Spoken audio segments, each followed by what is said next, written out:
喺今集開始之前，希望睇緊呢條片嘅朋友，如果你中意今集嘅內容，希望你訂閱我哋頻道同按個 like 以作對我哋嘅支持。各位好啊，又嚟到長毛簡易教室啦，話明簡易啦，今集梗係做啲簡單嘅啦。而家見到台面上面有4嚿起晒霜嘅物體，咩嚟嘅呢？其實係帶子嚟嘅。上次用完之後呢，直擺咗冰箱，唔記得咗件事。抄完冰箱之後發現，咦，仲喺度喎，用嚟做其他嘢啦。今次呢，我哋就會用帶子嚟做一個沙律啦。再次係繼上次帶子無花果沙律之後，今集帶子塔塔。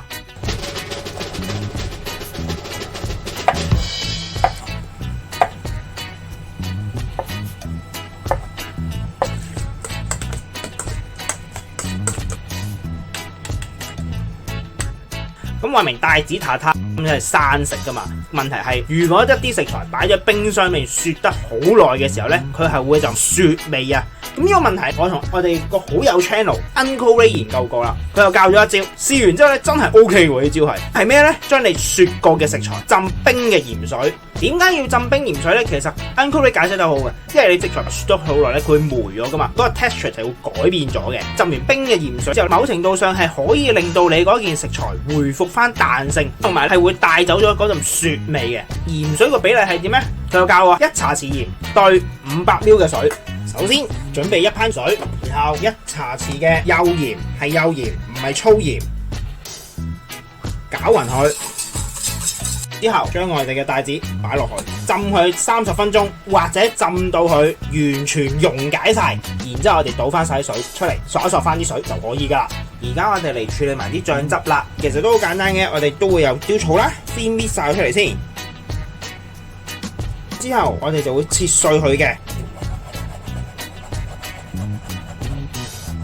輕輕擲一擲得噶啦，唔使擲太，擲得太落會出水嘅開始。然後我哋會加4湯匙嘅欖油，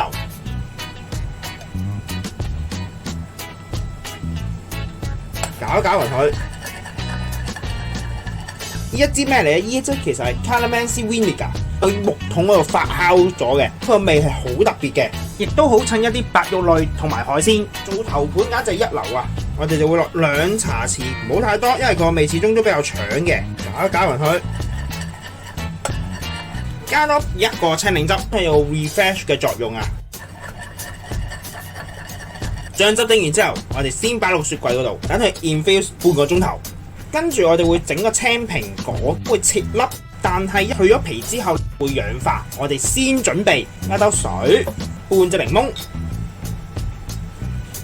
揸啲汁落去。其實檸檬汁係有助防止佢氧化嘅。浸喺檸檬汁水嗰就會冇咁容易變黑。青蘋果去完皮之後，我哋就切佢啦。開始先去咗中間個心，之後將佢切粒，大粒少少都冇所謂嘅，因為一陣間我哋會配合翻帶子嚟食嘅，所以你唔好太薄。如果太薄啲咧，就自己食咗佢。大概切到咁樣樣啦，然後切粒，就係咁啦。咁你又問啦，喂，咁你切出嚟嗰啲頭頭尾尾咪好嘥咯？如果喺餐廳嘅時候，呢啲頭頭尾尾就會攞嚟做甜品或者打醬噶啦。所以其實喺餐廳，所有頭頭尾尾都會有佢嘅價值，係唔會掉噶。我哋會儲埋一堆，睇下可以做甜品嘅做甜品，可以做啲醬嘅做醬咯。所以其實我哋係每一樣食材都用到盡嘅可以。咁但係亦都有人會問啦。喂，咁點解一定要咁執着切到每一粒都係一樣大細啊？喂，求其切咪得咯？使乜咁複雜啫？咁樣好老實，因為如果你求其切，你好難確保到每一粒嘅大細。你求其切係快啊，但係問題係你會影響到食嗰個人嘅感受，同埋有陣時你大細不一，令到你煮嘅時間都會唔同咗。你一大嘅你要煮耐啲，細粒嘅你就會好快熟。混合咗有大有細嘅時候，好容易細嘅就已經熟到爛，大嘅就啱啱開始熟咯。食嗰時比較大粒嘅，你咬得好辛苦；細粒你又咬唔到，你會影響到你對嗰碟菜式嘅印象啦。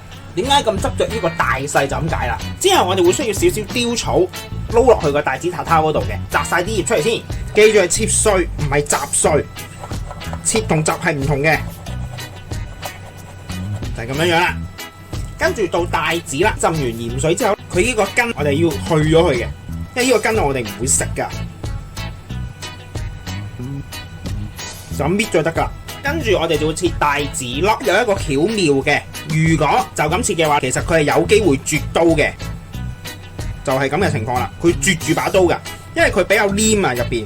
有咩解決方法呢？其實係有一個嘅，可以喺把刀上面搽一啲冇乜味嘅油上去，佢就會冇咁容易絕刀。咁有人又話：喂，搽咗油之後，咁我隻帶子咪有油咯？唔緊要嘅，因為我哋到最後都會再加翻我哋油醋醬落去嘅。一定要記住係冇味嘅油，千祈唔好用 olive oil 啊，又或者花生油，因為嗰啲味好重，你冇辦法冚得到嘅。如果你用啲例如芥花籽油或者可能菜油，因為佢根本冇味啊，基本上係可以防止到絕刀之外，亦都唔會影響到食材嘅味道。但係記住係薄薄一浸，唔係搽到好似吳江師傅咁樣啊！攞張廚房紙，索少少油，然後喺刀嗰度捽一捽，兩邊都要。輕輕一浸好啦，唔好太多。跟住我哋切佢啦。你見已經係唔會絕刀噶啦，因為佢係可以跣走啊，拎得起嘅。所以呢個方法其實幾好嘅，係，因為我都係睇書學翻嚟。然後同樣切粒，因為你如果絕刀，好容易會整爛咗個帶子噶，尤其是你雪得太耐，佢好容易散。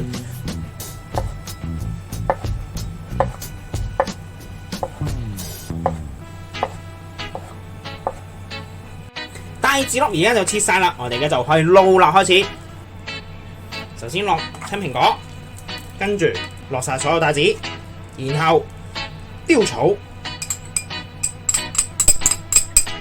青檸汁，因為一個嚟嘅，先撈勻佢，落少少鹽，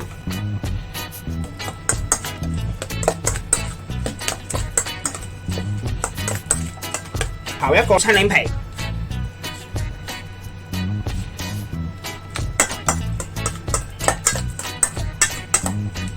呢個時候可以落少少黑椒粉，係黑椒粉唔係黑椒粒。點解唔落黑椒粒呢？因為黑椒粒佢比較大粒啊，你就會見到一點點黑色嘅呢，到時就影響咗你個感官啊。黑椒粉又唔同啦，黑椒粉呢唔係好覺眼嘅。加翻我哋之前做好咗嘅油醋醬，呢個唔需要太多，因為隨時你會冚過晒所有味噶啦。我先落1湯匙。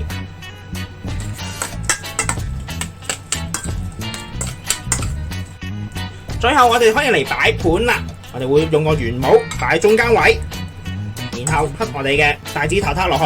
滗嘅時候要小心，因為個底好多水嘅，唔好連埋啲水滗落去，連埋啲水滗落去咧，你會下邊滲晒出嚟就唔好睇嘅，又唔美觀嘅件事。我哋要隔一隔，大概滗到7至8成滿好啦，然後輕輕撳一撳，撳一撳佢先會實嘅。甩咗帽之後咧，佢就冇咁容易散晒啊。然後小心向上掹，可以喺上邊加少少油醋醬，碟邊都可以加啲。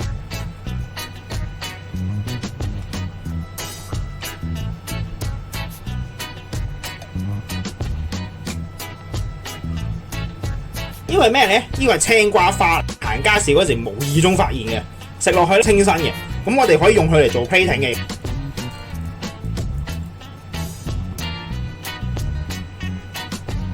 呢個好簡單嘅帶子塔塔亦都完成咗啦，但可能又覺得哇爭咁啲喎，唔值100零200蚊喎，有個方法令到佢貴氣啲嘅，我哋可以加咖啡或者假嘅魚子，我哋加少少上邊，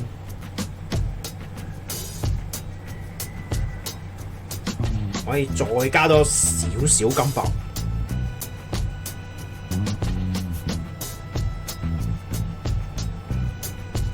成個感覺貴氣晒，帶子塔塔亦都完成咗啦。咁希望大家中意啦，我哋下集再見，拜拜。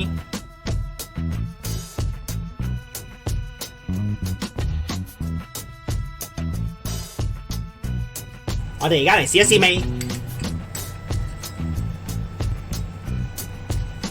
帶子其實遇到 acid 即係加咗啲青檸汁啊、檸檬汁嗰啲咧，佢就會乸實咗，會更加爽口。再加上有啲 caramelly 嘅味，件事又會更加 fresh， 唔會覺得好滯啊！有陣時如果你就咁食帶子刺身或者帶子壽司都知，如果成嚿帶子咁拍落，會覺得有少少漏啊！可以加埋呢個青瓜花，更加爽口，加埋微微嘅青瓜味，你會多一個層次嘅會係。今集亦都差唔多啦，多謝各位收睇。詳細食譜我哋會上傳喺 Facebook 專頁嗰度，有興趣嘅話可以上去查閱。另外，如果中意我哋頻道嘅話，希望可以訂閱我哋頻道同我按個 like，以作對我哋嘅支持。希望大家中意啦，我哋下集再見，拜拜。